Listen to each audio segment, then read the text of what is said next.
নমস্কাৰ, মই astrologer L Kumar. মই মোৰ সকলো জ্যোতিষ অনুৰাগীক মোৰ ফালৰ পৰা সম্ভাষণ জনাইছোঁ। মই আপোনালোকৰ লগত আজি আলোচনা কৰিম কুম্ভ ৰাশি। মই ৰাশি সম্পৰ্কে কিছু কথা কৈ আহিছোঁ, বিশেষকৈ জন্ম ৰাশিৰ ফল, শুভ ফল। গতিকে সেইফালৰ পৰা আজি মই আপোনালোকৰ লগত আলোচনা কৰিম কুম্ভ ৰাশি। কুম্ভ ৰাশি হ'ল আপোনাৰ আমাৰ ৰাশি চক্ৰ, কালপুৰুষ ৰাশি চক্ৰৰ একাদশ ৰাশি। গতিকে কুম্ভ ৰাশিৰ অধিপতি শনি, যেনেকৈ মকৰৰ শনি, গতিকে কুম্ভ ৰাশিৰো জাতক শনিয়ে হয় অধিপতি। আৰু বিশেষকৈ এই জাতকসকল সাধাৰণতে মাজত এটা বিশেষ গুণ থাকে, সেইটো হ'ল মানৱিকতা আৰু কৰ্মৰ ক্ষেত্ৰত আসক্ত। তাৰমানে এইসকল জাতক কৰ্মক বিশ্বাস কৰে বেছিভাগ। কুম্ভ ৰাশিৰ জাতকসকলেও কৰ্ম, কাৰণ যিহেতু শনি কৰ্মপতিও আৰু আয়পতিও, গতিকে কৰ্ম কৰিলেহে আয় হ'ব, ঠিক সেনেকুৱা কথা। সেইকাৰণে এই দুটাৰ বিশেষকৈ দুটা অধিপতি আপোনাৰ মকৰৰ শনি আৰু কুম্ভৰ শনি বিশেষকৈ। সেই হ'ল এই জাতকসকলৰ এটাই গুণ হ'ল কি, এই জাতকসকলৰ ভোগৰ প্ৰতি আসক্ত আৰু ত্যাগ কৰাটো বেছি সময় নালাগে। তাৰমানে ভোগ আৰু ত্যাগ এই দুয়োটা সামঞ্জস্য থকা ৰাশি। তাৰমানে কুম্ভ ৰাশিৰ জাতকসকল কিছু পৰিমাণে ভোগী হয় আৰু কিছু পৰিমাণে ত্যাগী হয়। তাৰমানে ত্যাগ কৰিব পাৰে প্ৰয়োজন সাপেক্ষে, সেই হৈছে কথা। আৰু মূল কথা, কুম্ভ ৰাশিৰ জাতকসকল এনেই বহি থাকিব নোৱাৰে, কিবা এটা কামত ব্যস্ত থাকে। এই হ'ল কুম্ভ ৰাশি জাতক জাতিকাৰ এটা চাৰিত্ৰিক বৈশিষ্ট্য। গতিকে আৰু এই জাতকসকল যিকোনো ক্ষেত্ৰত গভীৰভাৱে চিন্তা ভাৱনাত বেছি ব্যস্ত থাকে। কোৱা হয় যে কুম্ভ ৰাশিৰ শনি ধ্যানস্থ অৱস্থাত থাকে। গতিকে আপোনালোকে পাব ধ্যানস্থ অৱস্থাত থকা বুলি কয়। সেইকাৰণে কিছু পৰিমাণে চিন্তা ভাৱনাৰ প্ৰভাৱটো অলপ বেছি থাকে এই জাতকসকল।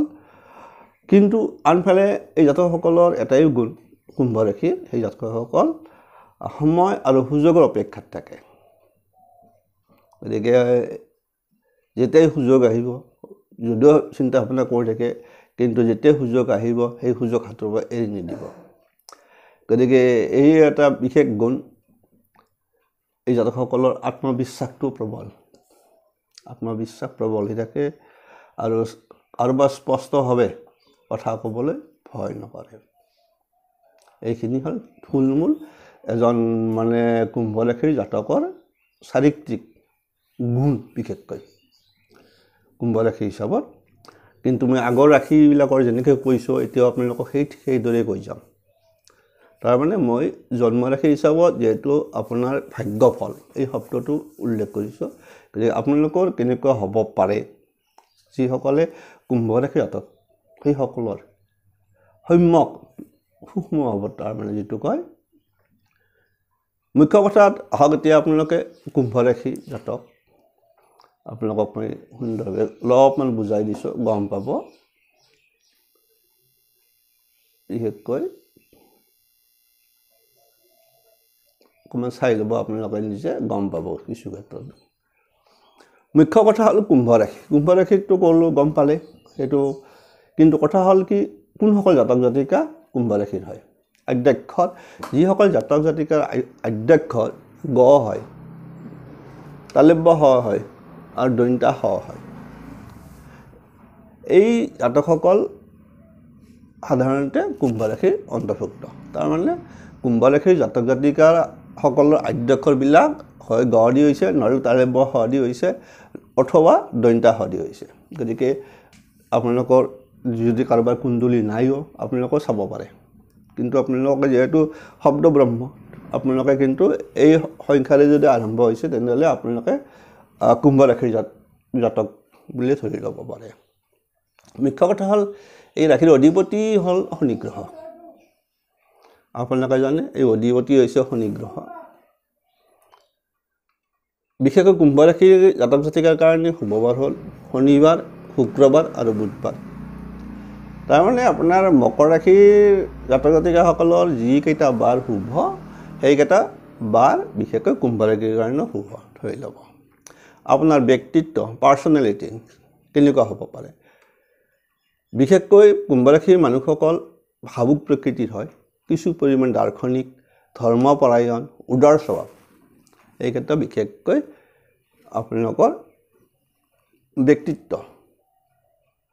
বিশেষকৈ ভাবুক প্ৰকৃতিৰ হ'ব, দাৰ্শনিক ভাৱাপন্ন। মইতো কৈছোঁ যে কুম্ভ ৰাশিৰ থকা শনি ধনস্থ অৱস্থাত থকা বুলি কোৱা হয়, সেইকাৰণে এইবিলাক দাৰ্শনিক আৰু আনফালে ধৰ্মপৰায়ণ গমে পাইছে, আনফালে উদাৰ স্বভাৱৰ হয়।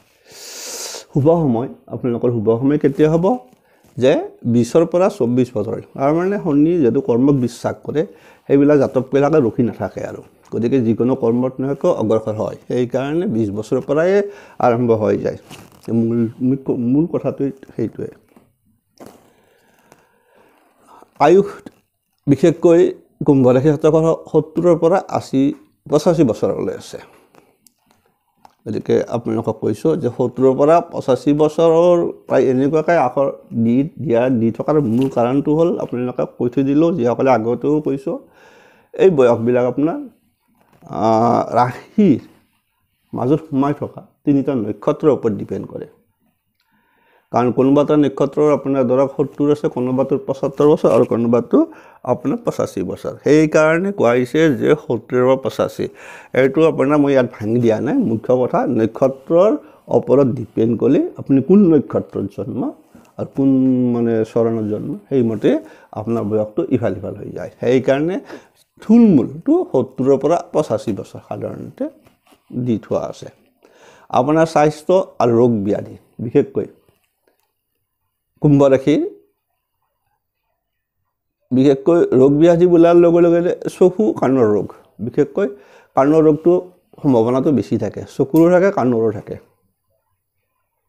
চাব বিশেষকৈ অৰ্চ, বিশেষকৈ পাইলছৰ অসুখ, অজীৰ্ণ ভাৱটো থাকে বেছি, অজীৰ্ণ, হজম শক্তি কম হয়, এইবিলাক বিশেষকৈ কুম্ভ ৰাশি মানুহৰ হজমটো কম হয়, চৰ্দি কাটো লাগি থাকে আৰু অসুখ বিসুখ হৈ থাকে, বিশেষকৈ টিউমাৰ, এইটো মনত ৰাখিব। টিউমাৰ হওক আপোনাৰ কেঞ্চাৰ, ঠিক এনেকুৱা টাইপৰ বেমাৰটো অলপ সম্ভাৱনাটো থাকে। গতিকে মই টিউমাৰটো লিখি থৈ দিছোঁ, বাকীখিনি দিয়া নাই, কিন্তু আচলতে বিশেষকৈ দেখা যায় টিউমাৰৰ পৰা হয়তো আপোনাৰ কোনোবা কেঞ্চাৰো হ'ব পাৰে, ঠিক সেনেকুৱা কথা। আপোনালোকৰ শিক্ষা ক্ষেত্ৰ বিশেষকৈ কুম্ভ ৰাশিৰ শিক্ষা ক্ষেত্ৰটো হ'ল কিছু পৰিমাণে আলস্য ভাৱ থাকে। শনি কিন্তু এটা খুব লাহে ধীৰে কাম কৰে, সেইকাৰণে আলস্য ভাৱ থাকে। সেইকাৰণে শিক্ষা ক্ষেত্ৰত প্ৰথম মনোযোগৰ অভাৱ থাকে, কিন্তু চেষ্টা কৰিলে উন্নতি, এইটো হ'ল কথা। আপোনাৰ নিজৰ ওপৰত ডিপেণ্ড কৰিব সেইটো, গতিকে মনোযোগটো আনিব লাগিব, তেতিয়া শিক্ষা ক্ষেত্ৰত আপুনি আগবাঢ়ি যাব পাৰিব। উপাৰ্জন আয় অনুযায়ী ব্যয়, বিশেষকৈ উপাৰ্জনটো আয় অনুযায়ী ব্যয়। চাকৰি ক্ষেত্ৰত আছে ৰেল বিভাগ, শিক্ষা ক্ষেত্ৰ, সামৰিক, আৰক্ষী বিভাগ, চাকৰি ক্ষেত্ৰত এইবিলাকত বেছি সম্ভাৱনাটো থাকে।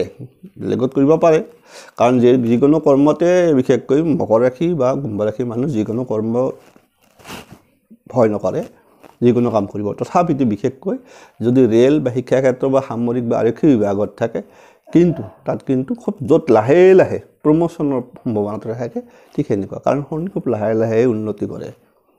সেইকাৰণে এইবিলাকত সদায় আপোনাৰ এটা লাহে লাহে ভাল অৱস্থালৈ প্ৰমোশ্যনৰ আহি পৰে, সামৰিকত হওক, আৰক্ষী বিভাগতে হওক, ৰেলতে হওক, শিক্ষা ক্ষেত্ৰত। সেইকাৰণে কৈছে কি চাকৰি ক্ষেত্ৰত ঠিক এনেকুৱা চাকৰিত যদি কৰে বয়সী মানুহ প্ৰমোশ্যন লৈ পেলাই শেষ মুহূৰ্তত, বিশেষকৈ 40 বছৰৰ পিছত বিশেষভাৱে উন্নতি লাভ কৰিব সম্ভাৱনাটো মেক্সিমাম থাকে। আপোনাৰ ব্যৱসায় বিশেষকৈ কুম্ভ ৰাশিৰ ব্যৱসায় কৰিলে কিন্তু হ'ল কি ধৈৰ্য থাকে না, বিশেষকৈ গতিকে ধৈৰ্য থকাৰ কাৰণে যিকোনো ব্যৱসায়টো সফল হ'ব পাৰে কুম্ভ ৰাশিৰ মানুহ। তাত বিশেষকৈ আপোনাৰ যদি কাঠৰ ব্যৱসায় কৰে, কয়লাৰ কৰে, ৰত্নৰ ব্যৱসায়, ঠিকাদাৰী, আইন আদি, বিশেষকৈ ব্যৱসায় ক্ষেত্ৰত কাঠ, কয়লা, ৰত্নৰ ব্যৱসায়, ঠিকাদাৰী, আইন আদিত থাকে। আপোনাৰ বন্ধুভাগ্য হ'ল যে বন্ধু বহুত এনে আপোনাৰ বন্ধু বহুত পাব কিন্তু তাৰপিছত আচল দুই এজনে ভাল বন্ধু পাব বিবাহিত জীৱন বিশেষকৈ কুম্ভ ৰাশি জাতকসকলৰ বিবাহিত জীৱন কিন্তু সুখৰ হয় এইটোৱে কথা কাৰণ এইটো মানে বিশেষকৈ বিবাহিত জীৱনটো কুম্ভ ৰাশিৰ মানুহৰ সুখৰ হয় শুভ সংখ্যা আপোনালোকৰ হ'ল বিশেষকৈ কুম্ভ ৰাশি ইংৰাজী তাৰিখটো কৈ দিছোঁ 5, 6, 8, 14, 15, 17, 23, 24, 26 আৰু 31 এইকেইটা হ'ল আপোনাৰ কাৰণে শুভ সংখ্যা আপোনালোকৰ যিকোনো কাম যদি এনেকুৱা এই সংখ্যা এইবাৰ যিকোনো এটা বাৰত পৰি যায় বিশেষকৈ সেই দিনটো আপোনালোকৰ কাৰণে সদায় শুভ হৈ থাকিব গতিকে আপোনালোকে গম পালে কুম্ভ ৰাশিৰ বিষয়ে কৈ দিলোঁ মুখ্য কথা হ'ল যিসকল নতুনকৈ চাই আছে মোৰ ভিডিঅ' এইসকলক ছাবস্ক্ৰাইব কৰিব লাইক কৰিব ইয়াৰ পিছত মই মীন ৰাশিৰ বিষয়ে কম মীন ৰাশি কোৱাৰ লগে লগে 12টা ৰাশিৰ কথা শেষ হ'ব গতিকে আপোনালোকে যিসকলে ছাবস্ক্ৰাইব কাৰণে কৰি থ'ব কাৰণ মই বিশেষকৈ ইংৰাজী এটা 23-24 বৰ্ষ 2024 বৰ্ষটো এই প্ৰত্যেকটা ৰাশিৰ কেনেকুৱা হ'ব পাৰে ফল বাৰ্ষিক ফল বিশেষকৈ এই বিষয়ে মই ধাৰাবাহিকভাৱে আলোচনা কৰিম আপোনাৰ 1 তাৰিখৰ পৰা গতিকে যিসকলে এতিয়াই ছাবস্ক্ৰাইব কৰি থৈ দিব সেইসকলে নিশ্চয় তেতিয়া সোনকালে পাই যাব তেতিয়া মই 12টা ৰাশি মই মীন ৰাশিটোৰ দিয়াৰ পিছত এইটো হ'ল জন্ম হিচাপত জন্ম ৰাশি হিচাপত ভাগ্যফল গোটেই জীৱনটোৰ আৰু বছৰ বাৰ্ষিক যিটো ফল সেই ফলটো প্ৰত্যেক বছৰে অকণমান ইফাল সিফাল হৈ থাকে যোৱা বছৰ দিছিলোঁ 23ত মই আৰু এইবাৰো মই আপোনালোকক 12টা ৰাশিৰ দি দিম বাৰ্ষিক ফলাফল বিশেষকৈ থুলমূলকৈ আৰু সেইটো হ'ব আপোনালোকে 1 তাৰিখৰ পৰা বিশেষকৈ এইকেইদিনমান মই বেলেগ কামত ব্যস্ত থাকিম গতিকে আপোনালোকক মই 1 তাৰিখৰ পৰা ধাৰাবাহিকভাৱে মোটামুটি 2টাকৈ ৰাশি হ'লে মই দি দিম আপোনালোকে পাই যাব প্ৰথম সপ্তাহতে পাই যাব আজিলৈ এৰিছোঁ সকলোৰে মংগল কামনা কৰিলোঁ গতিকে আপোনালোকে চাই থাকিব আহিবলগীয়া 2024 বৰ্ষৰ প্ৰত্যেক ৰাশিৰ কেনেকুৱা ফল আহি আছে যেহেতু বাৰ্ষিক ফল এটা আমাৰ জ্যোতিষশাস্ত্ৰত প্ৰস্তুত কৰা হয় সেই ফলৰ পৰা যেটো কৰে গতিকে সেই ফলৰ পৰা আপোনালোকে 1 তাৰিখৰ পৰা পাই যাব তাৰ আগত মই নিদিও গতিকে ছাবস্ক্ৰাইব কৰি ৰাখি দিয়ক আৰু অহা 24 জানুৱাৰী 1 তাৰিখৰ পৰা আপোনালোকে ধাৰাবাহিকভাৱে প্ৰত্যেকৰে ৰাশিৰ বিপৰীতে বাৰ্ষিক ফলটো পাই যাব এৰিছোঁ সকলোৰে মংগল কামনা কৰিলোঁ সকলোৰে ভালে থাকক কুশলে থাকক